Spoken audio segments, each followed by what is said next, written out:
invité ce matin, Carl Olive. Bonjour, vous êtes député Ensemble pour la République des Yvelines.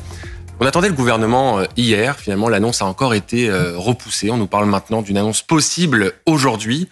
Est-ce que le Premier ministre doit annoncer son gouvernement alors que nous sommes dans une journée de deuil national pour les victimes de Mayotte? Estelle Youssouffa, députée de Mayotte, parle d'indécence, voire de mépris ce matin. Bonjour Thomas Bonnet, merci pour l'invitation. D'abord, moi, je veux rendre hommage évidemment au peuple mahorais, leur faire part du soutien de toute la communauté, évidemment. Saluer les gendarmes, les policiers, les pompiers. J'étais vendredi à Enedis, dans les Yvelines, qui envoient des cohortes. Je trouve que l'élan et la solidarité nationale est exceptionnelle. Je veux aussi rendre hommage, vous l'avez souligné, à Estelle Youssouffa, qui est pour moi une des très grandes ambassadrices de notre pays, qui plus est sur le travail qu'elle mène pour Mayotte. Je l'appelle l'étoile d'outre-mer. Et typiquement, je pense que Estelle Youssouffa serait une très bonne première ministre d'outre-mer. Elle sait de quoi elle parle. Et c'est important parce que la reconstruction de Mayotte ne se fera pas en un claquement de doigts, évidemment. Il n'est pas d'usage et je ne vois pas comment aujourd'hui une journée de deuil national pourrait être traduite par une journée de casting gouvernemental. Je ne vois pas comment aujourd'hui on ne puisse pas respecter à la lettre cette journée de deuil national voulue par le président de la République et François Bayrou. Je serai à 11h ce matin pour cette minute de silence qui sera instaurée dans les Yvelines, notamment à Poissy. Évidemment qu'il faut respecter ça, de la dignité en lettres majuscules. Parmi les problématiques qui sont soulevées par Estelle Youssouffa, dont on parlait à l'instant, il y a la question de l'immigration, le droit du sol à Mayotte. Comment on peut régler véritablement cette question, ce dossier, pour la reconstruction à venir ? D'abord, vous avez des experts en la matière, vous avez des spécialistes. Vous parlez à juste titre de ma collègue que j'apprécie beaucoup, on l'aura compris, Estelle Youssouffa. Mais par exemple, l'ancien préfet des Yvelines, Jean-Jacques Brault, est un fin connaisseur du terrain, tout comme peut l'être Sébastien Lecornu. Adossons-nous à celles et ceux qui sont experts en la matière et partageons avec eux le diagnostic de la situation, comme avait commencé de le faire Gérald Darmanin. Mais je vois bien aujourd'hui, il y a un sujet d'eau, il y a un sujet potentiel d'épidémie, comme il y en a eu un au mois de mars dernier, d'épidémie de choléra. À l'époque, il y avait 230 personnes qui avaient été contaminées. Ça va entraîner 7 décès. Malheureusement, on va avoir un diagnostic qui va être terrible. C'est la raison pour laquelle, oui, il nous faut une concorde nationale et certainement pas de la politique politicienne dont les Français exècrent. Alors j'y reviens quand même à cette politique politicienne, cette annonce du gouvernement. Pourquoi est-ce que ça bloque ? Pourquoi est-ce que François Bayrou a autant de peine à annoncer son équipe gouvernementale ? Monsieur Bonnet, François Bayrou n'a pas plus de peine que de difficulté, que de responsabilité à former ce gouvernement comme l'avait eu Michel Barnier.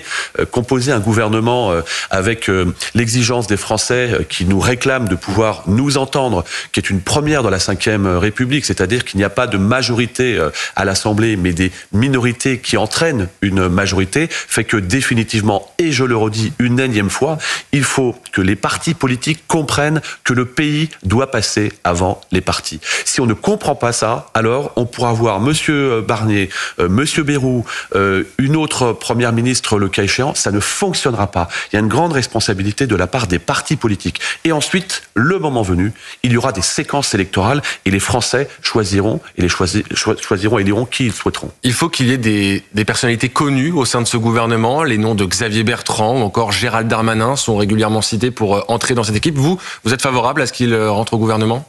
Moi, je suis toujours favorable à ce que des gens, et qui plus est, qui ont été maires, soient effectivement dans le façonnage de ce qu'on peut imaginer au gouvernement. Vous parlez de Xavier Bertrand. Xavier Bertrand, s'il y a bien quelqu'un qui connaît son domaine et son territoire, c'est bien Xavier Bertrand. Vous parlez de Gérald Darmanin, c'est la même chose. Je connais également François Rebsamen, qui a été un excellent maire de Dijon. Et vous voyez, c'est pas une question de sensibilité politique. Oui, on a besoin de celles et ceux qui sont en adéquation avec la réalité du terrain. Si on s'adosse à celles et ceux qui sont sur la réalité du terrain lorsqu'ils ont eu des fonctions locales, alors il n'y aura pas de surprise au niveau national. Et on sera peut-être un petit peu moins déconnecté de la réalité telle que les Français nous le reprochent parfois. C'est ça qu'il nous faut. Et ensuite, chacun sera jugé au résultat. Mais vous entendez aussi que Xavier Bertrand ne fait pas l'unanimité au sein du RN, et c'est un euphémisme que de le dire. Il pourrait être un problème pour Marine Le Pen. C'est pas être un problème pour Marine Le Pen ou quiconque, c'est pas ça le sujet. C'est est-ce que c'est une solution pour à faire avancer le pays.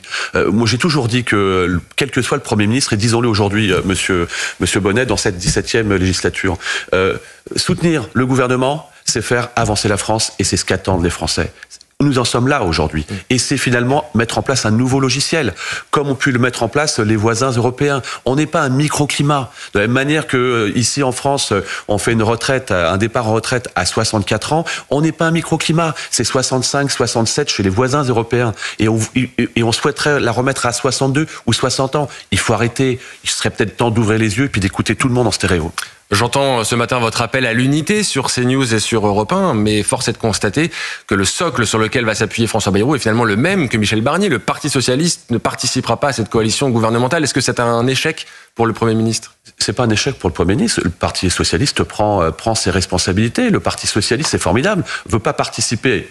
Et je souhaite qu'il puisse changer d'avis, ne pas participer à ce gouvernement, mais alors multiplier les exigences. C'est comme au restaurant, on commande, puis on dit j'ai pas d'oseille pour payer. Comment on fait ? Non, il faut arrêter. Je pense qu'il faut que nous soyons responsables. Et moi, j'appelle les socialistes à un peu plus de responsabilité, parce qu'on voit bien ce qui s'est passé. La censure, la motion de censure qui a renversé l'ancien gouvernement. Vous voyez où elle mène. Et c'est un mois de latence et c'est un mois de retard pour les Français. Et c'est un peu d'instabilité qui nous est pointé du doigt par les organes, notamment européens. Ça, c'est irresponsable.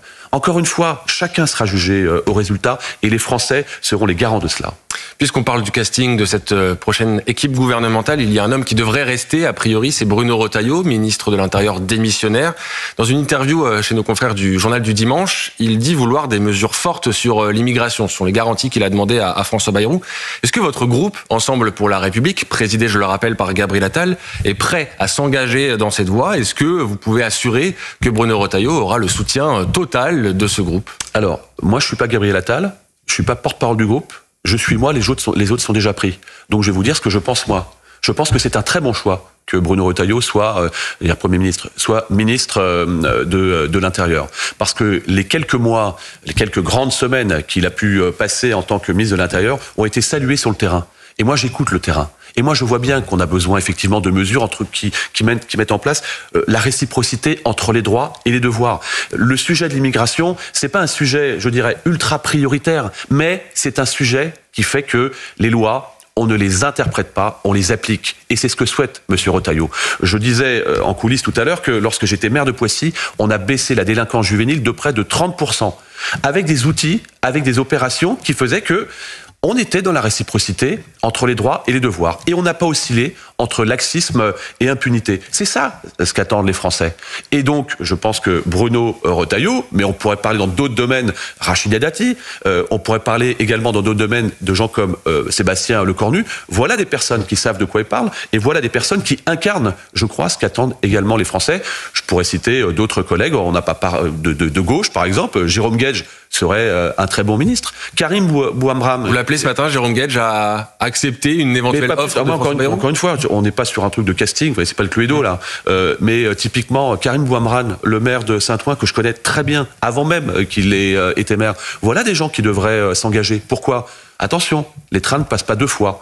Et c'est pas un sujet de parti politique, c'est un sujet pour les Français. Vous parlez des Français, justement. Comment vous expliquez ce décalage ? Vous avez une large majorité des Français qui disent vouloir des mesures de fermeté en matière d'immigration. Pourtant, politiquement, on a du mal à voir ces mesures arriver. Il y a des oppositions. Je vous parlais tout à l'heure du groupe Ensemble pour la République. Comment vous expliquez ce décalage entre les représentants politiques et puis cette volonté des Français ? C'est-à-dire qu'il y a des choses qui se greffent pas, M. Bonnet.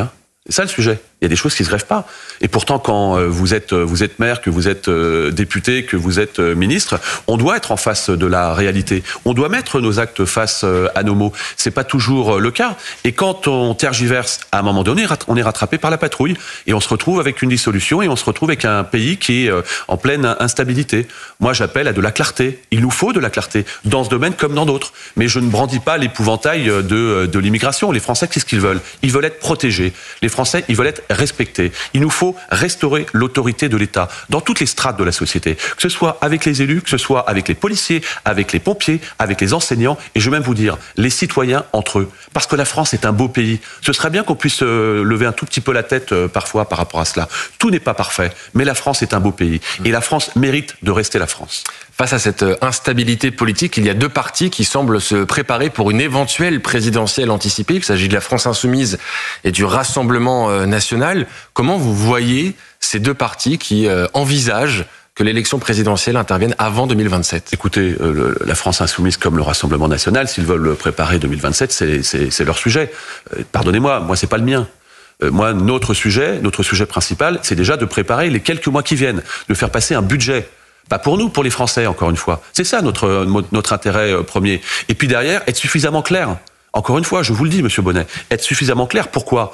Parce que sinon, quand je parle de se faire rattraper par la patrouille, il se passera ce qui a pu se passer ces derniers mois. C'est que d'un côté, vous aurez un espèce de communautarisme exsangue, et de l'autre côté, vous allez encore avoir un concours Lépine pour savoir pourquoi le Rassemblement national n'est pas aujourd'hui au pouvoir. C'est ça que nous devons, ce sur quoi nous devons nous intéresser, et qu'on ait un vrai postulat. Moi, je suis pour l'intérêt général. La France Insoumise et le Rassemblement national veulent préparer 2027, c'est leur sujet. C'est pas le nôtre, c'est pas celui des Français. Celui des Français, c'est que le frigo se remplisse, encore une fois qu'il soit protégé, et finalement, pardonnez-moi, et en cette période de fête, qu'on arrête un tout petit peu de les emmerder. C'est ça que les Français souhaitent. Sur le terrain, je vais vous dire, on n'entend pas parler de la présidentielle. On n'entend même pas parler, je vais vous dire, du casting du gouvernement.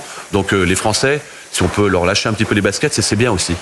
En tout cas, il y a un climat de tension politique qui est palpable. Vous avez eu, vous, dans le passé, des mots très durs à l'égard de la France Insoumise. Vous aviez même demandé à ce qu'on interdise ce parti politique. Et ce climat de tension, il a des répercussions très concrètes. Il vous est arrivé des problèmes. Il y a peu de temps, vous avez été la cible de menaces. Est-ce que vous pouvez nous raconter brièvement ce qui vous est arrivé, Carl Olive ? Je ne suis pas plus, je dirais, un homme qui a été menacé que les femmes de ce pays, que les élus de ce pays.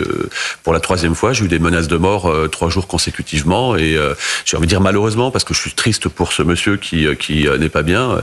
Il est paru en comparution immédiate, et il y a eu 8 mois et 4 mois ferme. Et je suis triste pour lui, parce que c'est un monsieur qui doit souffrir. On a un vrai sujet de la psychiatrie en France. Oui, je devrais pas forcément dire ça, non pas qu'il y ait un sujet de la psychiatrie, mais que ce monsieur doit souffrir.